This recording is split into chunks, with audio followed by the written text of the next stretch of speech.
ప్రభంజన 10వ తరగతి జిల్లా టాపర్ గా నిలిచిన ఎల్కోట మండలం గంగుబూడి విద్యార్థిని మెడిసిన్ చదువు కోసం ఏటా 50,000 రూపాయల ఆర్థిక సాయం ప్రకటించిన ఎమ్మెల్యే కోళ్ల లలిత కుమారి దంపతులు 10వ తరగతి ఫలితాల్లో ప్రభుత్వ పాఠశాలలు, ప్రైవేటు విద్యా సంస్థలకు ధీటుగా రాణించి ప్రభుత్వ ఫలితాలు సాధించడం గర్వకారణమని ఎస్కోట నియోజకవర్గ శాసనసభ్యురాలు శ్రీమతి కోళ్ల లలిత కుమారి హర్షం వ్యక్తం చేశారు. గంగుబూడి జిల్లా పరిషత్ ఉన్నత పాఠశాలకు చెందిన విద్యార్థిని వై ఉమాపార్వతి 600 మార్కులకు గాను 594 మార్కులు సాధించి జిల్లాలోని ప్రథమ స్థానంలో నిలవడం పట్ల ఆమె ప్రత్యేక అభినందనలు తెలియజేశారు.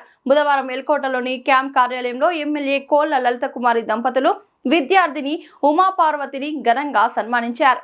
ఈ సందర్భంగా ఎమ్మెల్యే మాట్లాడుతూ పేదరికంలో ఉంటూ ప్రభుత్వ పాఠశాలలో చదువుకున్న విద్యార్థిని జిల్లా టాపర్ గా నిలవడం నియోజకవర్గానికే గర్వకారణమని కొనియాడారు. ఉన్నత చదువులకు భరోసా, భవిష్యత్తులో మెడిసిన్ చదవాలన్న తన కోరికను ఉమాపార్వతి ఎమ్మెల్యే దృష్టికి తీసుకెళ్లగా ఆమె తక్షణమే స్పందించారు. విద్యార్థిని లక్ష్యానికి అండగా నిలుస్తూ ఇప్పటి నుంచి మెడిసిన్ పూర్తయ్యే వరకు తన సొంత నిధుల నుంచి ఏటా 50,000 రూపాయల ఆర్థిక సాయం అందజేస్తామని ఎమ్మెల్యే హామీ ఇచ్చారు. విద్యార్థులు పట్టుదలతో చదివితే ఆకాశమే హద్దుగా రాణించవచ్చని, ప్రతిభ ఉన్న పేద విద్యార్థులకు తమ మద్దతు ఎల్లప్పుడూ ఉంటుందని ఈ సందర్భంగా ఆమె పేర్కొన్నారు.